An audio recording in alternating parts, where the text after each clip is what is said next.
हूं हमारे संस्थान के निदेशक प्रोफेसर राधाकृष्ण धीमन जी। एक बार पुनः आप सभी गणमान्य अतिथियों का मैं हार्दिक अभिनंदन करती हूं। अब मैं निदेशक महोदय से आग्रह करूंगी कि वे सर्वप्रथम समारोह के मुख्य अतिथि माननीय मुख्यमंत्री श्री योगी आदित्यनाथ जी को स्मृति चिन्ह भेंट कर आपका अभिनंदन करें।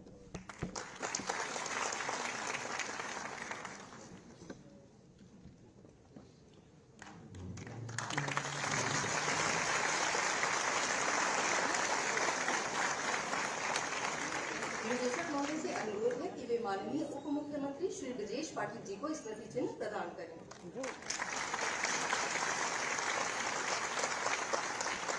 एक बार पुनः निदेशक महोदय से अनुरोध है कि श्री अवनीश अवस्थी जी को स्मृति चिन्ह से सम्मानित करें।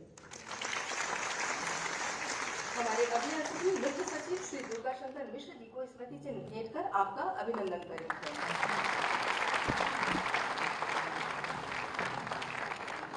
प्रोफेसर धीमन से अनुरोध करूंगी कि प्रमुख सचिव श्री आलोक कुमार जी को स्मृति चिन्ह प्रदान करें।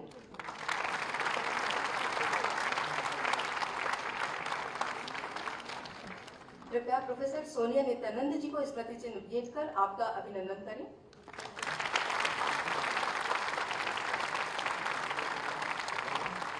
निदेशक महोदय से पुनः आग्रह है कि श्रीमती किंजल सिंह जी को स्मृति चिन्ह भेंट करें।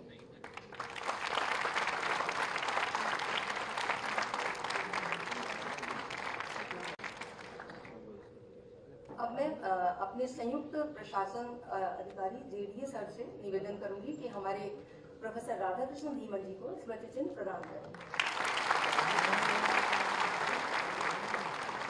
निदेशक महोदय एवं जेडीए सर का बहुत बहुत आभार। कार्यक्रम का आरंभ करते हुए सर्वप्रथम मैं स्वागत भाषण के लिए आमंत्रित कर रही हूं संस्थान के निदेशक प्रोफेसर राधाकृष्ण धीमन जी को।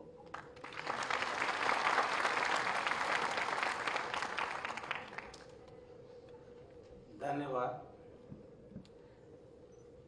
उत्तर प्रदेश के मुख्यमंत्री माननीय योगी आदित्यनाथ जी, उप मुख्यमंत्री एवं चिकित्सा शिक्षा, चिकित्सा स्वास्थ्य, परिवार कल्याण एवं बाल कल्याण विभाग के कैबिनेट मंत्री माननीय श्री ब्रजेश पाठक जी, माननीय श्री अवनीश अवस्थी जी, सलाहकार माननीय मुख्यमंत्री जी, मुख्य सचिव एवं संजय गांधी पीजीआई के अध्यक्ष श्री दुर्गा शंकर मिश्र जी, प्रमुख सचिव चिकित्सा शिक्षा श्री आलोक कुमार जी, महानिदेशक चिकित्सा शिक्षा एवं प्रशिक्षण श्रीमती किंजल सिंह जी, डॉक्टर राम मनोहर लोहिया आयुर्विज्ञान संस्थान लखनऊ की निदेशक प्रोफेसर सोनिया नित्यानंद जी, परीक्षागार में उपस्थित संकाय सदस्य, नर्सिंग ऑफिसर, कर्मचारीगण, प्रेस व मीडिया के प्रतिनिधि, देवियों और सज्जनों, उत्तर प्रदेश के प्रमुख चिकित्सा संस्थानों और मेडिकल कॉलेज हेतु नव चयनित स्टाफ नर्सों को नियुक्ति पत्र प्रदान करने हेतु आयोजित इस कार्यक्रम में मैं आप सभी का हार्दिक स्वागत और अभिनंदन करता हूं। मैं माननीय मुख्यमंत्री जी का बहुत आभारी हूं कि आपने अपने अति व्यस्त कार्यक्रम में से इन नव चयनित स्टाफ नर्सों को नियुक्ति पत्र प्रदान करने के लिए समय निकाला है। उत्तर प्रदेश राज्य के स्वास्थ्य ढांचे को दुरुस्त करने और इसके लिए अधिक कार्यबल तैयार करने के लिए माननीय मुख्यमंत्री जी द्वारा मिशन निरामया की औपचारिक शुरुआत 8 अक्टूबर 2022 को की गई थी, जिसके अंतर्गत नर्सिंग पैरामेडिकल स्टाफ की संख्या राष्ट्रीय मानकों के अनुरूप करने का लक्ष्य रखा गया है। साथ ही नर्सिंग और पैरामेडिकल छात्र छात्राओं को गुणवत्तापूर्ण प्रशिक्षण, प्लेसमेंट दिलाने, कैरियर काउंसलिंग व संस्थानों के इंफ्रास्ट्रक्चर डेवलपमेंट पर विशेष बल दिया गया है। निरामया का शाब्दिक अर्थ है निरोग और रोग मुक्त।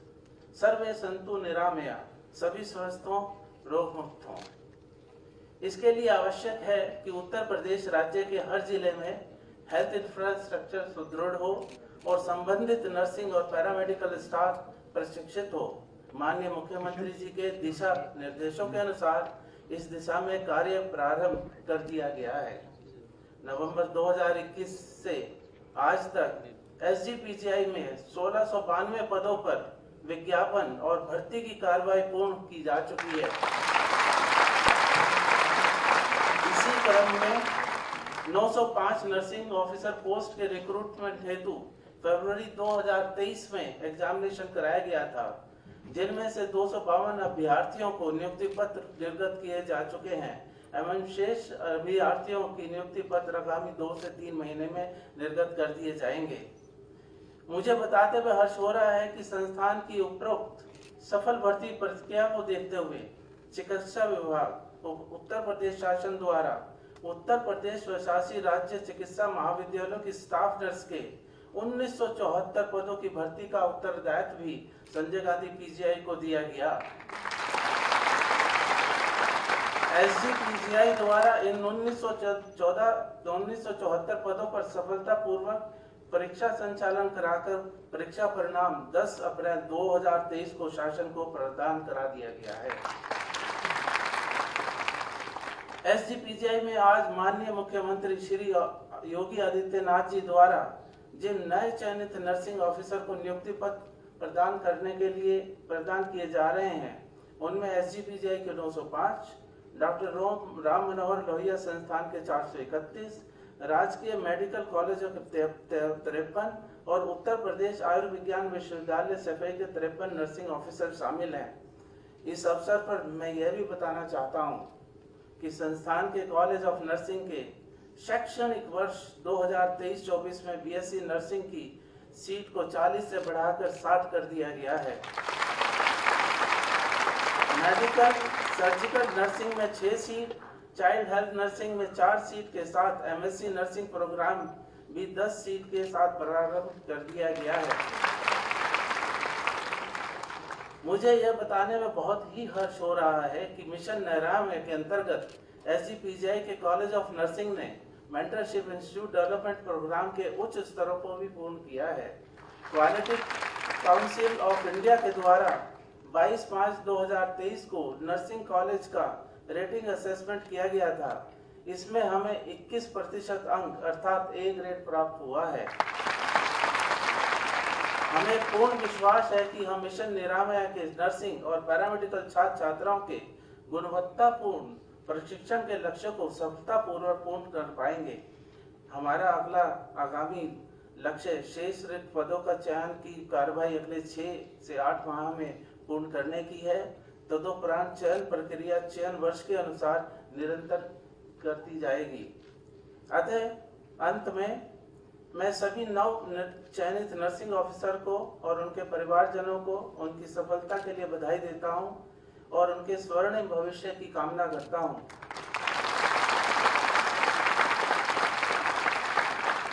मैं उत्तर प्रदेश सरकार द्वारा हमें पूर्ण समर्थन देने हेतु हृदय से आभारी हूं। मुझे विश्वास है कि हमारे माननीय मुख्यमंत्री श्री योगी आदित्यनाथ जी, माननीय उप मुख्यमंत्री श्री ब्रजेश पाठक जी, मुख्य सचिव श्री दुर्गा शंकर मिश्र जी, प्रमुख सचिव चिकित्सा शिक्षा श्री आलोक कुमार जी एवं महानिदेशक चिकित्सा शिक्षा एवं प्रशिक्षण श्रीमती किंजल सिंह जी इसी प्रकार हमारा मार्गदर्शन करते रहेंगे, जिससे हम उत्तर प्रदेश राज्य की जनता को बेहतर स्वास्थ्य सेवाएं प्रदान कर सकें। इन्हीं शब्दों के साथ मैं अपनी बातों को विराम देता हूं। जय हिंद।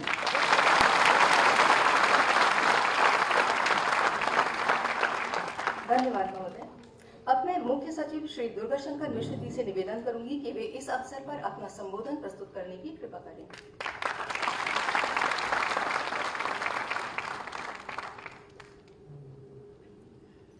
परम आदरणीय माननीय मुख्यमंत्री जी, आदरणीय माननीय उप मुख्यमंत्री जी, चिकित्सा स्वास्थ्य एवं चिकित्सा शिक्षा के माननीय मंत्री जी, इस संस्थान के निदेशक डॉक्टर धीमन, हमारे अन्य सहयोगी अधिकारीगण, आज के इस कार्यक्रम में उपस्थित सभी सम्मानित नर्सेस, यहाँ की फैकल्टी मेंबर्स, अन्य अतिथिगण, ये कितना सुखद अवसर है कि कल ही माननीय मुख्यमंत्री जी ने 7,812, मैं रिपीट करता हूँ, 7,812 नर्सेस ANMs को नियुक्ति पत्र लोक भवन के प्रेक्षागृह में वितरित किया और आज लगभग 500 स्टाफ नर्सेस का नियुक्ति पत्र माननीय मुख्यमंत्री जी के कर कमलों द्वारा वितरित किया जाएगा। मुझे बताया गया कि ANMs की भी कुल अभी 1,574 और नियुक्तियां हो गई हैं, जिसका अभी बहुत जल्द एक और कार्यक्रम में माननीय मुख्यमंत्री जी के द्वारा एक उनको भी नियुक्ति पत्र वितरित किया जाएगा। और यहाँ भी लगभग 1500 नियुक्तियां हुई हैं, जो कि हमारे SGPGI में, Ram Manohar Lohia institute of medical sciences में और इटावा के मेडिकल साइंसेज इंस्टीट्यूट में, यानी अभी 1000 की और नियुक्ति पत्र जारी होंगे। साथ ही साथ जैसा कि अभी हमें डॉक्टर धीमन ने बताया कि लगभग 2000 और नियुक्तियां हमारे अन्य मेडिकल संस्थानों के लिए की गई, यानी 3500 स्टाफ नर्सेज की नियुक्ति इस साल और पिछले साल 3000, यानी 6500 स्टाफ नर्सेज हमारे राज्य सरकार में आएंगे।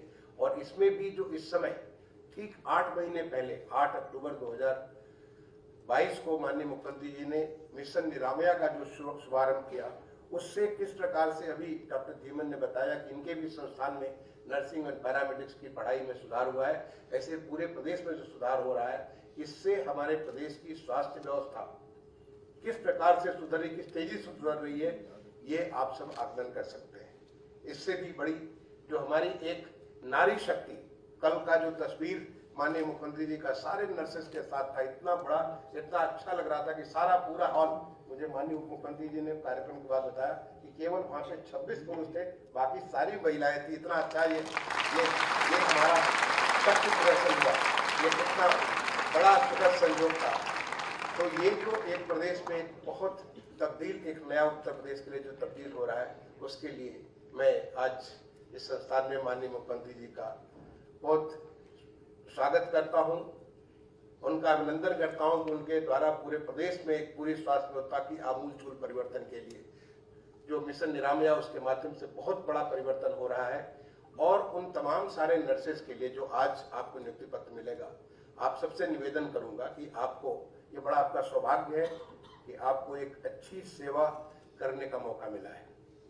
आप बहुत सारे लोगों को, तमाम सारे मरीज और मरीज के जो उनके तीमारदार है, यानी उनको जो सेवा करने वाले बड़े टेंशन में होते हैं, बहुत तकलीफ में होते हैं। ऐसे में आपका न केवल ज्ञान, आपका जो तकनीकी जो जिस प्रकार का प्रशिक्षण आपने जहां से प्राप्त किया, बल्कि आपका व्यवहार भी बहुत मायने रखता है। आपके अच्छे व्यवहार से बहुत सारे लोगों की जिंदगी वापस हो जाएगी। बहुत सारे लोग जो तकलीफ में है, उनकी तकलीफ दूर हो जाएगी, वो अपने रोग से पार हो पाएंगे।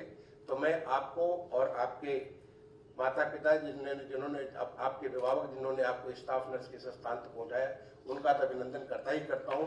आपका अभिनंदन करते हुए आपसे यही निवेदन करूंगा कि आप एक मानव सेवा के उस एक चरम के उस स्थिति में आपको मौका मिला है, इसको पूरी बखूबी निभाइए। ये भगवान की सेवा है। एक बार दोबारा आप सबको अपनी तरफ से बधाई देता हुआ अपनी बाणी को विराम दूंगा। धन्यवाद। धन्यवाद महोदय। अब मैं निवेदन करूंगी माननीय उप मुख्यमंत्री जी से, ब्रजेश पाठक जी से, कि वे हमारे सम्मुख अपना अभिभाषण प्रस्तुत करने की कृपा करें।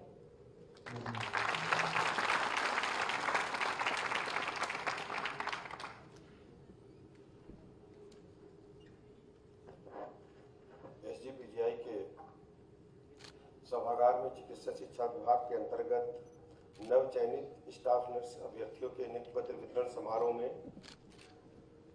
मुख्य अतिथि के रूप में उपस्थित उत्तर प्रदेश के बहुत ही लोकप्रिय मुख्यमंत्री आदरणीय योगी आदित्यनाथ जी, उत्तर प्रदेश के मुख्य सचिव आदरणीय दुर्गा शंकर मिश्रा जी, मुख्यमंत्री जी के सलाहकार आदरणीय अवनीश अवस्थी जी, प्रमुख सचिव चिकित्सा शिक्षा आदरणीय आलोक कुमार जी, महानिदेशक चिकित्सा शिक्षा आदरणीय किंजल सिंह जी, निदेशक SGPGI प्रोफेसर RK धीमन जी, निदेशक RML आदरणीय डॉक्टर सोनिया नित्यानंद जी, उपस्थित सभी चिकित्सकगण, नवचयनित अभ्यर्थीगण, पत्रकार मित्रों, भाइयों तथा बहनों,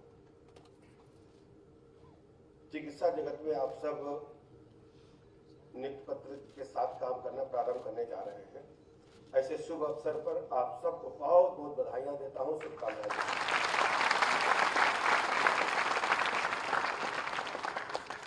जीवन में हमको आगे बढ़ने के लिए कुछ न कुछ काम करना होता है, लेकिन बहुत कम लोग होते हैं जिन्हें पुण्य का काम मिलता है। आपको पुण्य प्राप्त करने का अवसर अपने चिकित्सा संस्थान में काम करने का मिला है। मुझे पूरा भरोसा है, जिस ढंग से हमारी सरकार ने, माननीय मुख्यमंत्री योगी आदित्यनाथ जी ने केवल आपकी बुद्धि, विवेक, मेधा के बदौलत, पारदर्शिता के आधार पर पूरे प्रदेश में नियुक्तियों का जो अभियान चलाया है, उस पर आप खरे उतरेंगे।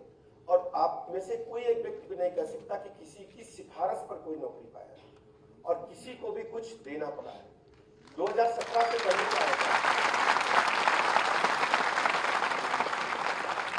2017 से पहले इसी प्रदेश में जब नौकरी निकलती थी, उससे पहले ही तय हो जाता था किसको नियुक्ति पत्र मिलेगा।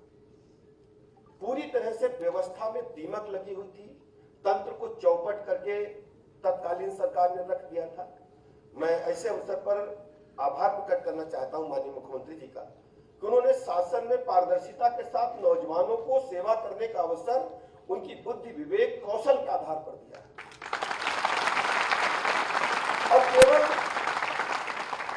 सर्विस में चयन को ही लेकर नहीं, पढ़ाई में भी कक्षा 0 से लेकर के ग्रेजुएशन तक जिस ढंग से शिक्षा में बदलाव आ रहा है, नई चुनौतियां नौजवानों के सामने आई हैं, मैं बहुत बहुत बधाइयां देता हूं ऐसे बदलते हुए प्रदेश में। और आपको भरोसा दिलाता हूं, माननीय प्रधानमंत्री नरेंद्र मोदी जी के मिशन रोजगार के तहत हम सब तेजी के साथ प्रदेश में नौजवानों को सरकारी सेवा में लेने के लिए जुटे हुए हैं। हमारी सरकार को 6 वर्ष से कुछ माह अधिक हुआ है और मुझे बताने में प्रसन्नता है अपने प्रदेश वासियों को कि ऐसे 6 वर्षों के कार्यकाल पूर्ण करने के बाद हम लगभग 6 लाख युवाओं को सरकारी नौकरियां दे चुके हैं। तो आप उन 6 लाख में शामिल हैं। तो ऐसे सभी नौजवानों को जो अभी प्रतियोगी परीक्षाएं दे रहे हैं, सर्विस में आना चाहते हैं, आप मेहनत करें, कल आने वाला अवसर आपके लिए है। और सभी लोगों को मैं शुभकामनाएं देते हुए बात समाप्त करूंगा। केवल एक बात कहना चाहता हूं, आप जहां SGPGI में, RML में या SFI में, जहां भी चिकित्सा संस्थान में काम करने जा रहे हैं, ये सब टर्शरी केयर हॉस्पिटल्स हैं। इन हॉस्पिटल्स में विशेष योग्यता की आवश्यकता होती है और मुझे इस बात को बताने में प्रसन्नता है कि हमारे प्रदेश में टर्शरी केयर में हमने देश के जो सर्वश्रेष्ठ चिकित्सा संस्थान है, उनकी तरह उनसे बेहतर काम करने के दिखाया है।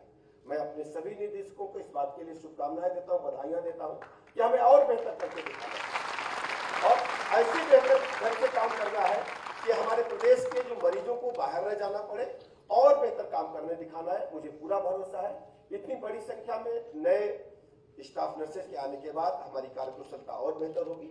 मैं आप सबको पुनः बहुत बहुत शुभकामनाएं देता हूँ। धन्यवाद महोदय।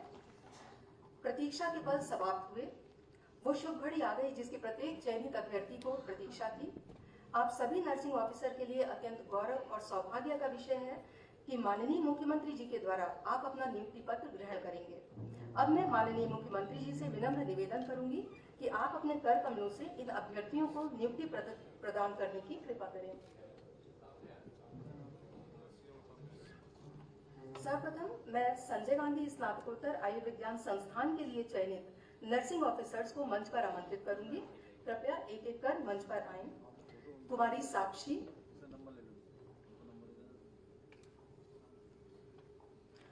करतल ध्वनि से इनका अभिनंदन करें। श्री शुभम शर्मा,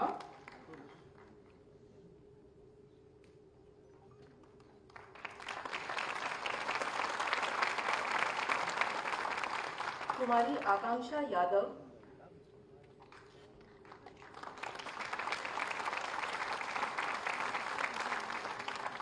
श्री भरत आचार्य,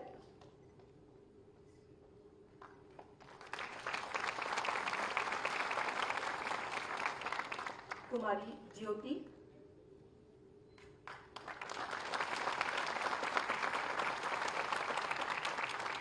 श्री दीपक यादव,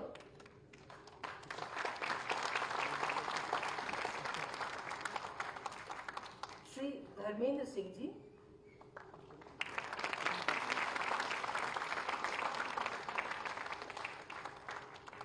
कुमारी नीतू चौधरी,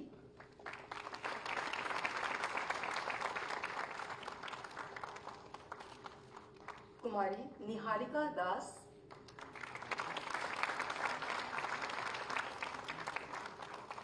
कुमारी निकिता तिवारी।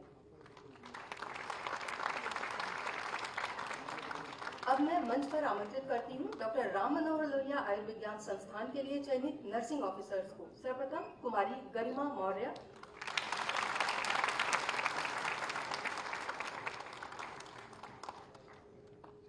श्री अरविंद यादव,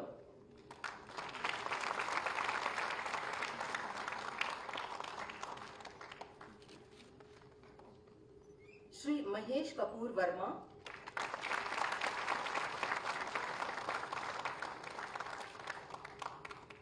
श्री देवेंद्र शर्मा,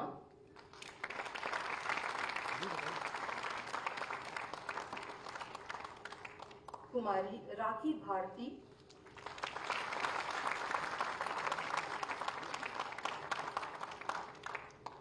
श्री राकेश,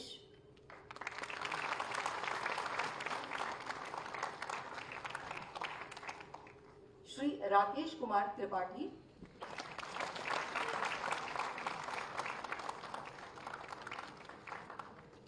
कुमारी नमिता,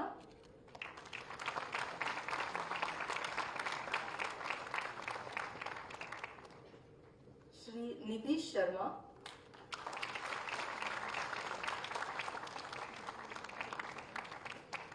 श्री सत्येंद्र कुमार,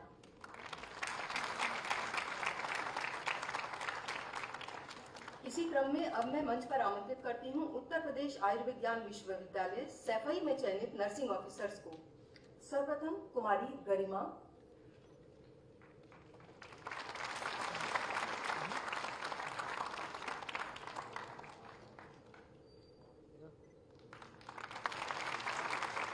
कुमारी पूजा,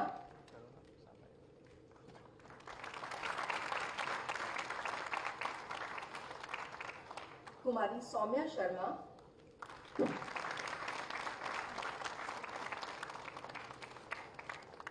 कुमारी दीप्ति सिंह,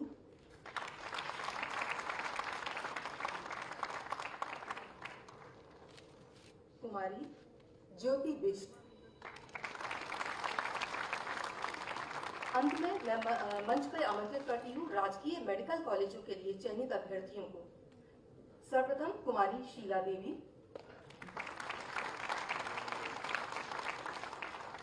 कुमारी शीला देवी,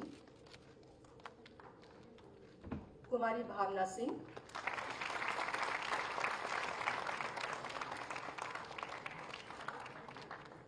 कुमारी मधु,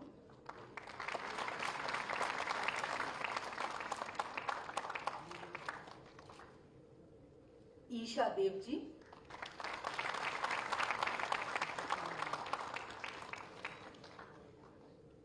कुमारी प्रीति यादव,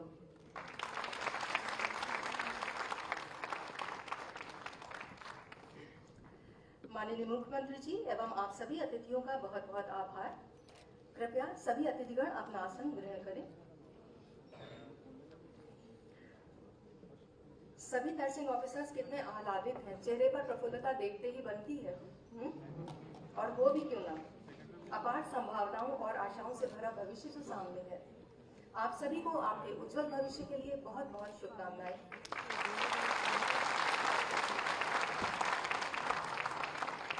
एक बार पुनः मैं माननीय मुख्यमंत्री जी से अनुरोध करूंगी कि वे अपने आशीर्वचनों से हमें अनुग्रहित करने की कृपा करें।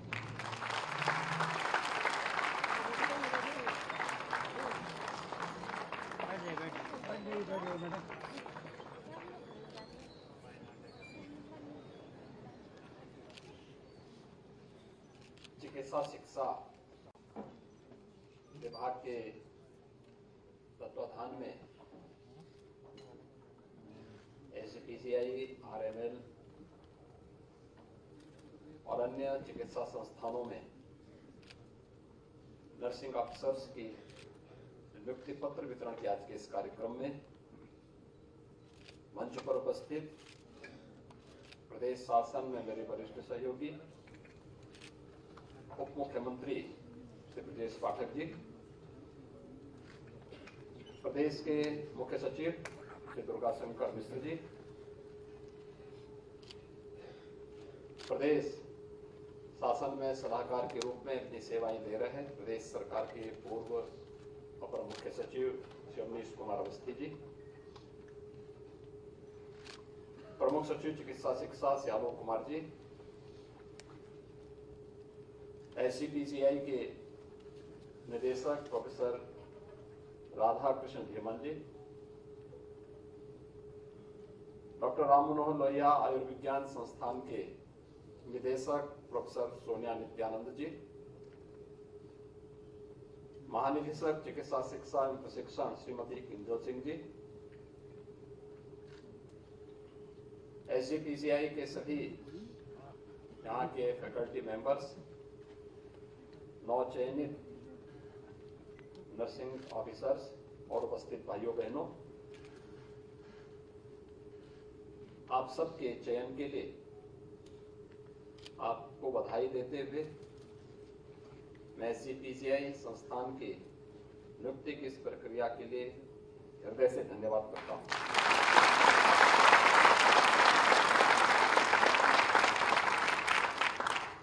मेरे लिए अत्यंत महत्वपूर्ण दिन है। कल भी हम लोगों ने प्रदेश में 7,000 से अधिक ANM को नियुक्ति पत्र वितरण के कार्यक्रम के साथ जोड़ा था। प्रातःकालीन सत्र में आज हम लोगों ने गन्ना विभाग से जुड़े हुए एक अभिनव कार्यक्रम के साथ हम जुड़े थे, जिसमें गन्ना किसानों के द्वारा प्रदेश भर में किए गए जो नवाचार हैं उनको देखने, उनको समझने और उनके परिश्रम से प्रदेश की अर्थव्यवस्था को कैसे मजबूती प्रदान करने में वे योगदान दे रहे हैं, इसको हमने बहुत नजदीक से देखा था। और आज मुझे प्रदेश के क्या उत्तर भारत के सबसे प्रतिष्ठित चिकित्सा संस्थान SCPCI में नर्सिंग ऑफिसर्स की इस नियुक्ति पत्र वितरण कार्यक्रम के साथ जुड़ने का अवसर प्राप्त हुआ है। वास्तव में यह बहुत महत्वपूर्ण क्षेत्र है और आप सब भी इस बात को महसूस करेंगे कि किसी भी सभ्य समाज के लिए जहां अच्छी शिक्षा आवश्यक है, वही उत्तम स्वास्थ्य के लिए अच्छी चिकित्सा व्यवस्था भी उतनी महत्वपूर्ण है।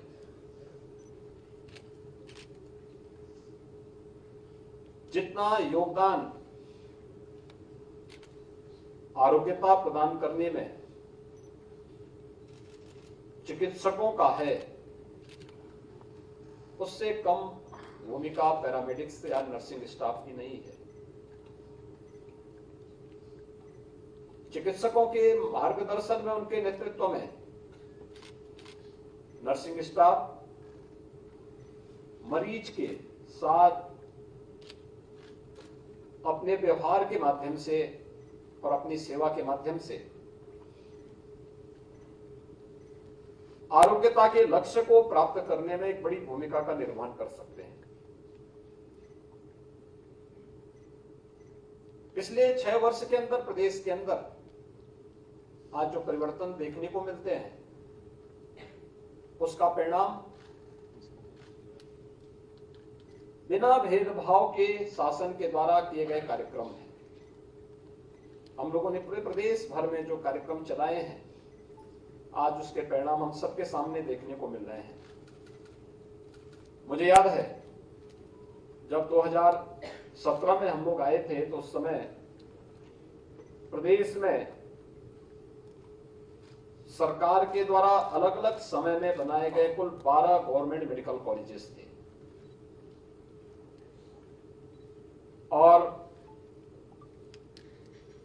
2017 से 22 के बीच में अब हम लोग 63 जनपदों में पहुंच चुके हैं, जहां हमारा एक मेडिकल कॉलेज या तो बन चुका है या बनने जा रहा है।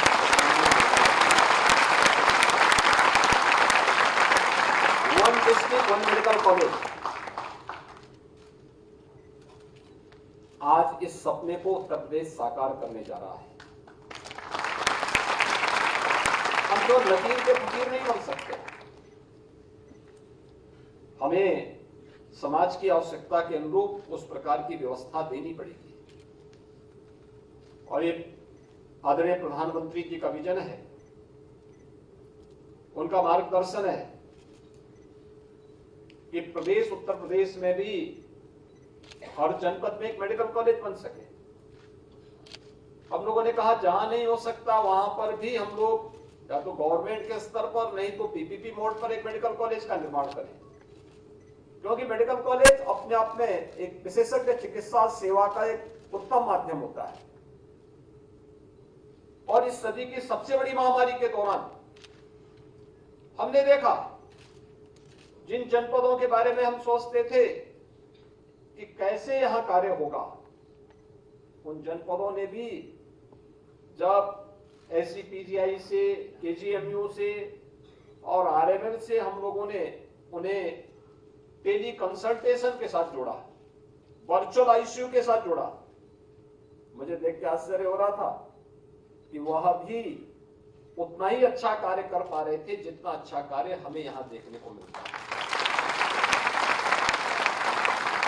मेधा की कहीं कमी नहीं है, केवल उन्हें मार्गदर्शन की आवश्यकता है, सही रास्ता दिखाने की आवश्यकता है। और ये वही उत्तर प्रदेश है जिसके बारे में लोग कहते थे यहां नहीं हो पाएगा, यहां मेडिकल कॉलेज नहीं बन पाएगा। आज कैसे बन गए? हर जनपद में एक मेडिकल कॉलेज बन रहा है, हर जनपद मेडिकल कॉलेज के साथ एक नर्सिंग कॉलेज भी बन रहा है, पैरामेडिकल का भी संस्थान वहां पर खड़ा करने की तैयारी हो रही है।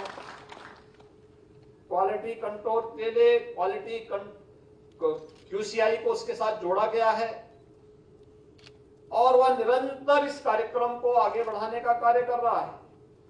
ये परिणाम आज उत्तर प्रदेश के अंदर देखने को मिल रहे हैं, उसकी सराहना हो रही है। जो कार्यक्रम हमने यहां उतारा आज उसको भारत सरकार ने पूरे देश के अंदर लागू करने के लिए कहा है। मिशन विरामया के अंतर्गत जो कार्यक्रम उत्तर प्रदेश ने अक्टूबर 2022 में यहां लागू किया, आज पूरे देश के अंदर उसको लागू करने की कवायद प्रारंभ हो गई है। यानी दिखता है कि हम सही रास्ते में हैं। और ये नियुक्ति पत्र वितरण का एक कार्यक्रम हमारे लिए प्रधानमंत्री जी के मिशन रोजगार के साथ भी जुड़ा हुआ है। हम लोगों ने तय किया है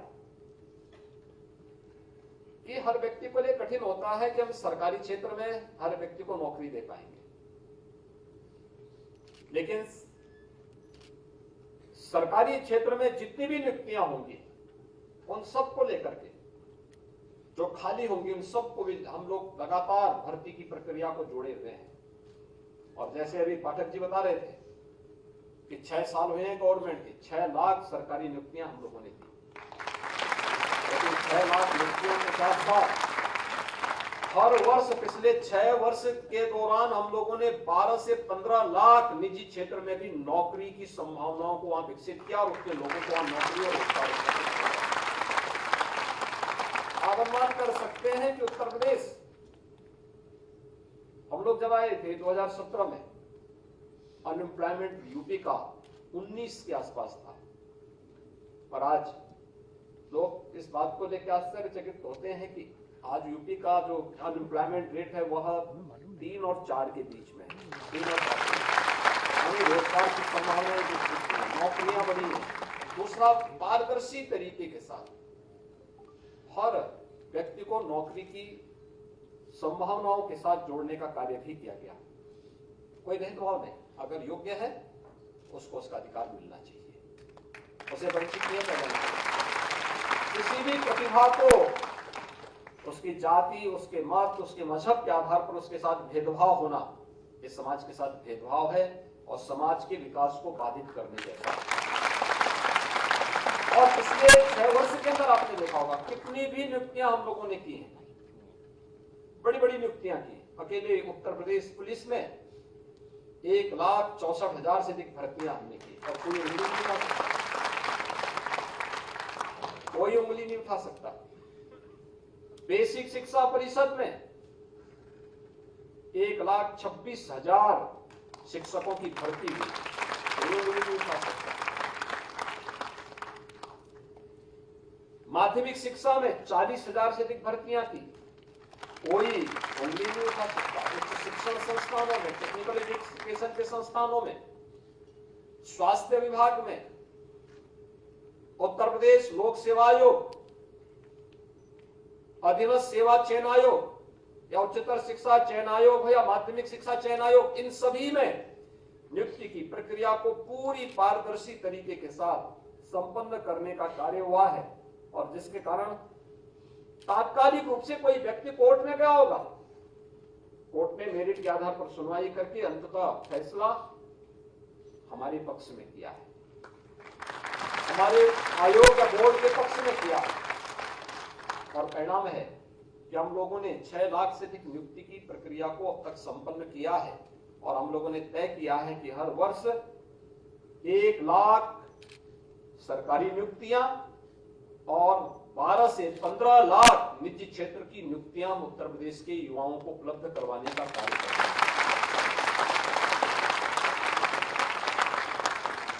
आज नई नई चिकित्सा विधाओं को आगे बढ़ाया जा रहा है। जब हम ग्लोबल इन्वेस्टर समिट कर रहे थे तो उस समय हमारी टीम, मंत्री समूह की टीम दुनिया के अलग अलग देशों में गई थी विजिट करने के लिए, प्रदेश में निवेश को आमंत्रित करने के लिए गई थी। तो यूएस में भी एक टीम हमारी गई थी, वहां पे हमें एक प्रस्ताव मिला। उन्होंने कहा साहब हम यूपी में एक निवेश करना चाहते हैं और वह हमारा चैरिटी होगा। तो मुझे वहां से मेरी टीम ने फोन किया, कहा कि लोग चाहते हैं। मैंने कहा लोग रहने वाले कहाँ के हैं? तो उन्होंने कहा कि उत्तर प्रदेश के। मैंने कहा करना चाहते हैं तो इनको बोलो एक बार यूपी आकर के विजिट करें, क्योंकि वहां पे रह करके बहुत बार होता है कि यूपी की जो पहले की 17 के पहले की तस्वीर थी उसी को लोग भ्रम में होंगे। एक बार ये हमारे संस्थानों को देखें और तब अगर ये हमें सहयोग करना चाहेंगे तो हम लोगों को फिर प्रसन्नता होगी। हमने हाँ नहीं कहा, हमने कहा वे आकर एक बार देखें। वे आए, मैंने उनको यहाँ पीजीआई के डायरेक्टर साहब के पास भेज दिया और वे लोग यहाँ पर आए और यहाँ पीजीआई में 500 करोड़ रुपए का वे सहयोग करने जा रहे हैं।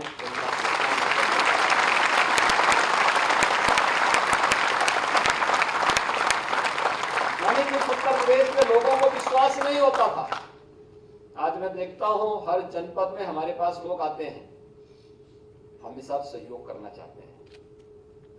कोई कहता हम टेली कंसल्टेशन में सहयोग करना चाहते हैं, कोई कहता है स्मार्ट क्लास में हम सहयोग करना चाहते हैं, कोई कह रहा है कि साहब हम लोग गांव के इंफ्रास्ट्रक्चर को और अच्छा सुदृढ़ करने में हम योगदान देना चाहते हैं। अलग अलग क्षेत्र में हर व्यक्ति सहयोग करने को तत्पर दिखाई देता है। ये चीजें दिखती हैं कि पहले हम सहयोग नहीं लेना चाहते थे, आज सहयोग ले रहे हैं तो उनको दिखता है। जब हमने स्वयं अपने सामर्थ्य से कुछ किया है तो सहयोग देने वाला भी कहता है कि साहब जहां हम करने जा रहे हैं अच्छी जगह है और ये इसका सबसे सार्थक होगा कि पैसे का सही सदुपयोग ये लोग कर पाएंगे। ऐसी पीजीआई ने जो अपना एक स्टैंडर्ड तय किया है, मुझे लगता है कि प्रदेश भर के सभी चिकित्सा संस्थान को अपने उस स्टैंडर्ड को बना करके अगर वे उस व्यवस्था को कायम रखेंगे तो वह जन विश्वास का प्रतीक बनेगा। और मुझे लगता है कि जन विश्वास पर खड़ा उतरना आज के दिन की सबसे बड़ी चुनौती है।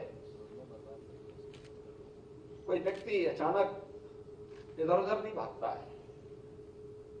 आपका जो क्षेत्र है, पैरामेडिक्स का जो क्षेत्र है, नर्सिंग का जो क्षेत्र है, बहुत पवित्र क्षेत्र है, सेवा का उत्तम उदाहरण है।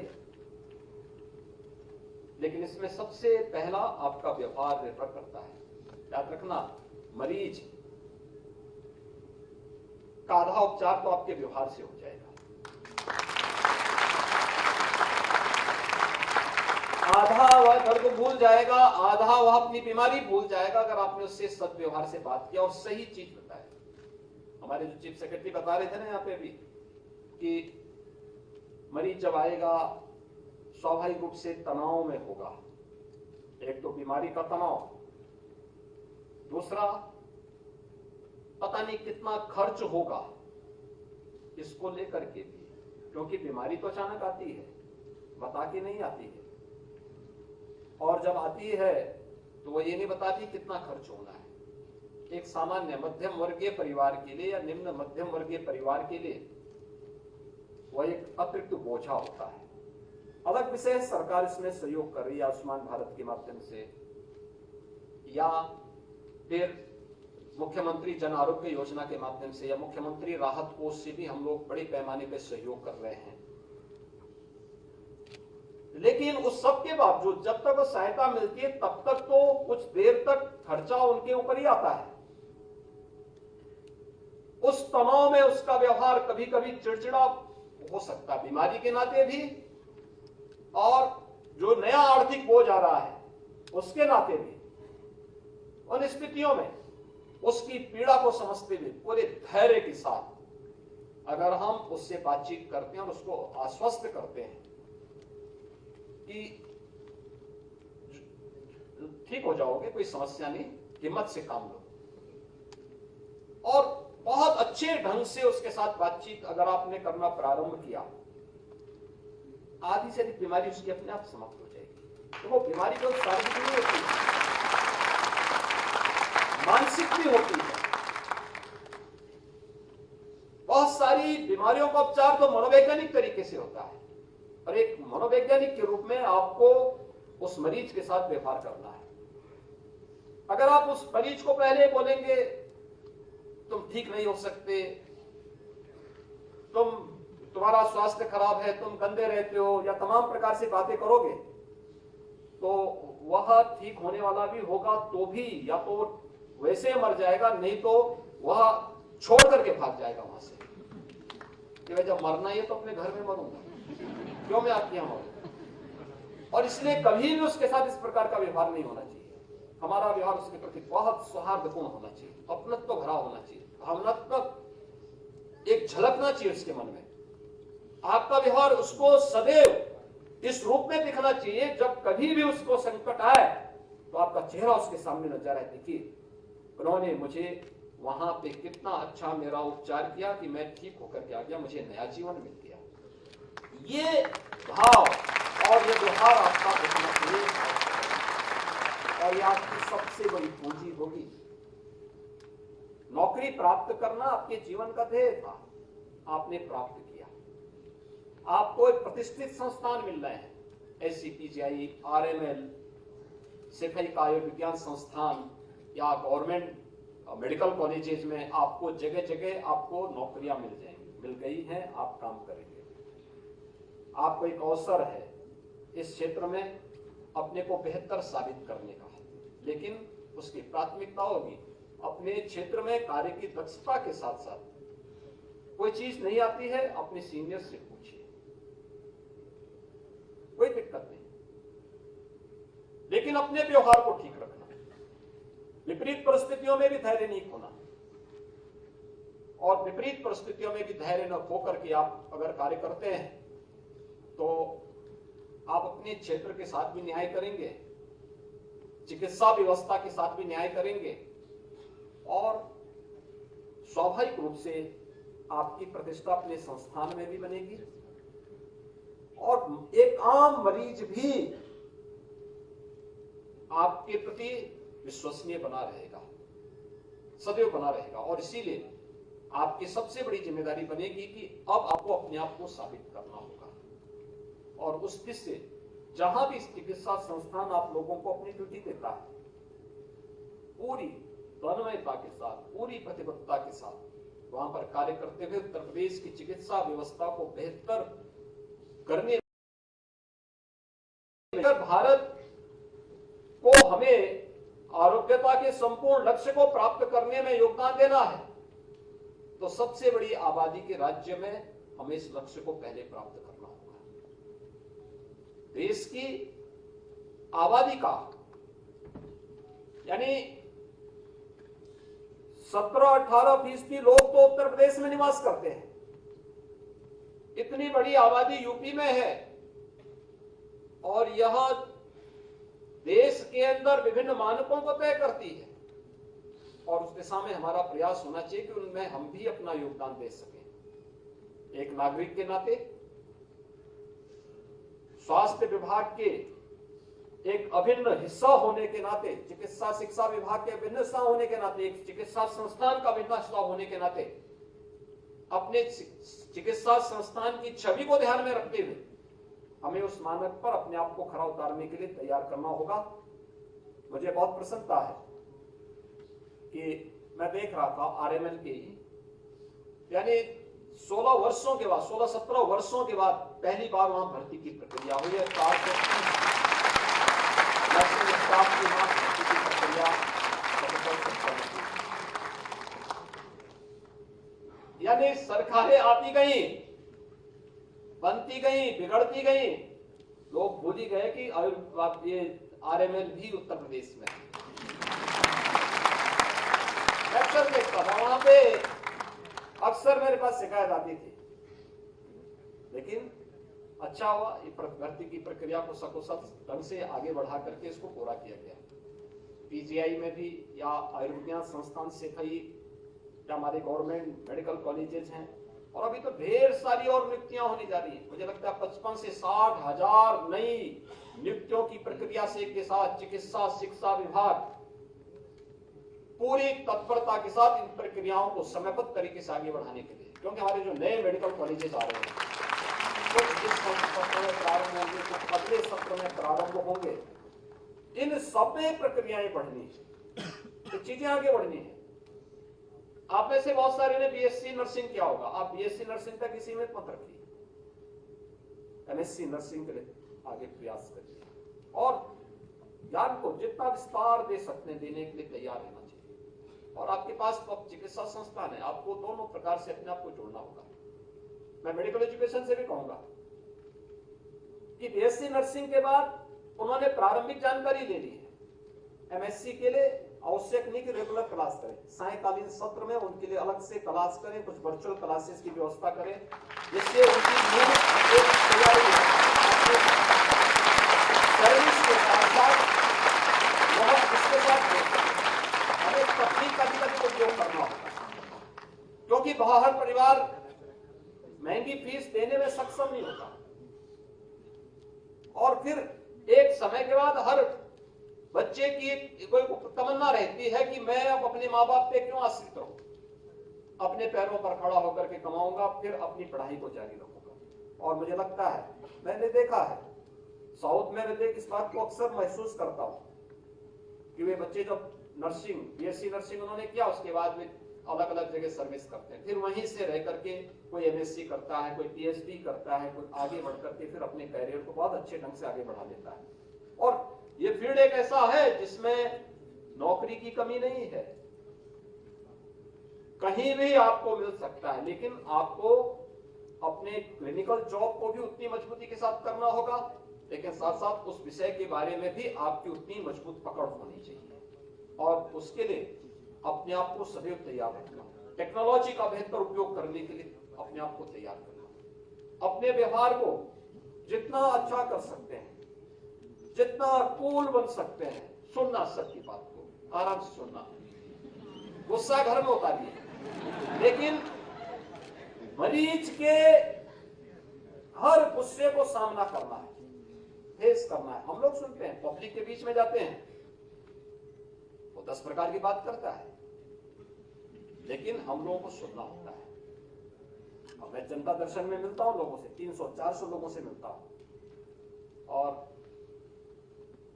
बहुत बार लोग बड़ी अजीब सी बात कर लेते हैं, लेकिन हमें सुनना होता है, बहुत शांति से हम उनकी बात को सुनते हैं, क्योंकि उसकी पीड़ा है, या तो उसको जानकारी नहीं है वास्तविकता की, हमारे तंत्र ने उसको जानकारी नहीं दी है, हमें उसकी बात को सुनना पड़ेगा। हम उसकी बात को सुनते हैं और फिर मेरिट के आधार पर उसका समयबद्ध तरीके से निस्तारण करने के लिए आदेश भी जारी करते हैं कि भाई इसका मेरिट के आधार पर समाधान होना चाहिए।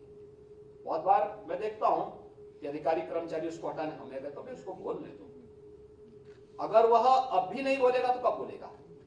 उसको अपनी बात रखने का एक बार अवसर दो, और जब वो एक बार आपके सामने अपनी पीड़ा को रख देगा तो आधी समस्या और आधी बीमारी उसकी उससे दूर हो जाएगी। आपका व्यवहार उसको एक भावनात्मक रस देगा और वह मरीज अपने आप ही अच्छे ढंग से अच्छे स्वास्थ्य की ओर, आरोग्यता को प्राप्त करने की ओर अग्रसर हो जाएगा। इसलिए इन सभी बातों को आप सदैव ध्यान रखेंगे। आप सबके चयन के लिए मैं आपको, आपके माता पिता और अभिभावकों को हृदय से बधाई देता हूं और विश्वास व्यक्त करता हूं कि जिस संस्थान में आपको नियुक्ति दी है उस संस्थान की गुणवत्ता को बनाए रखने में आप सब निरंतर अपना योगदान देंगे। आप सबके प्रति मेरी शुभकामनाएं। धन्यवाद। जय हिंद।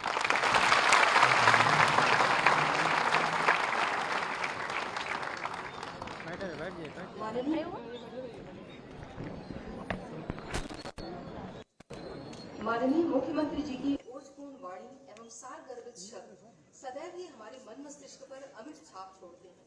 आपका प्रत्येक शब्द, प्रत्येक कथन हमारे लिए प्रेरणा पुंज है। माननीय मुख्यमंत्री जी का बहुत बहुत आभार। अंत में मैं धन्यवाद प्रस्ताव हेतु आमंत्रित करती हूँ प्रमुख सचिव श्री आलोक कुमार जी को।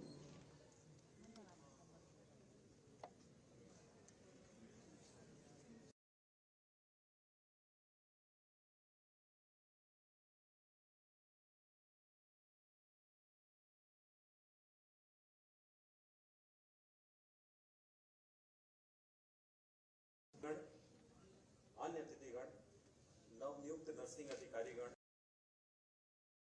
नियुक्ति पत्र प्रदान किया गया है। प्रेस व मीडिया के साथियों,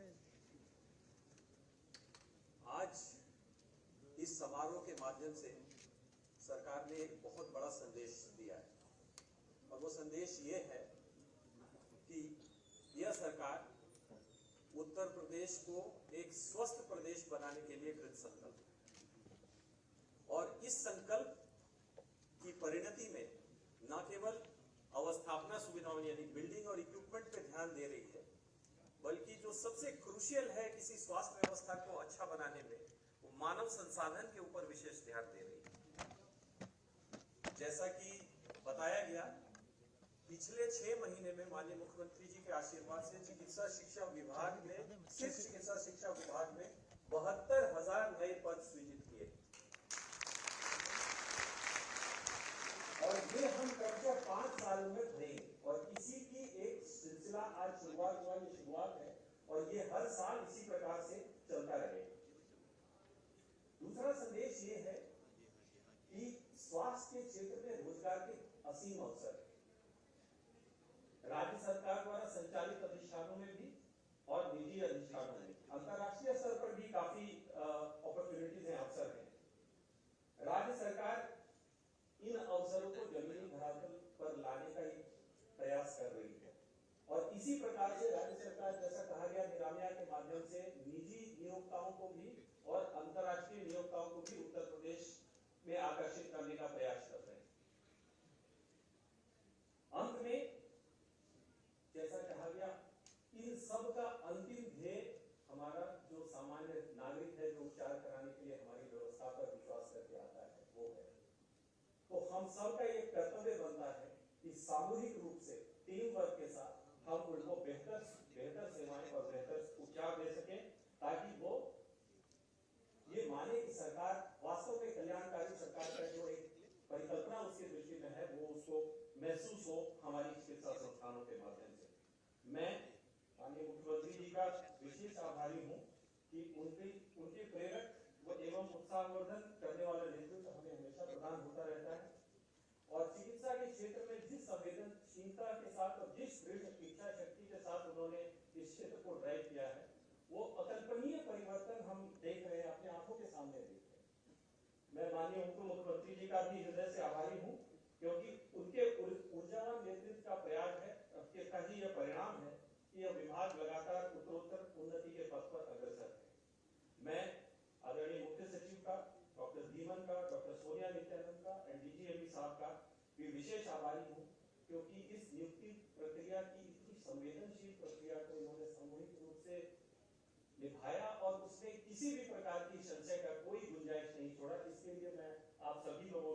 इस मंच के माध्यम से धन्यवाद देना चाहता हूं, क्योंकि आप सभी के अथक परिश्रम के बिना ये उपलब्धियां इतने कम समय में प्राप्त करना असंभव था। अंत में मैं सभी नवचयनित नर्सिंग अधिकारियों को चिकित्सा शिक्षा परिवार से में शामिल होने पर विशेष रूप से अभिनंदन वंदन करता हूं आपका।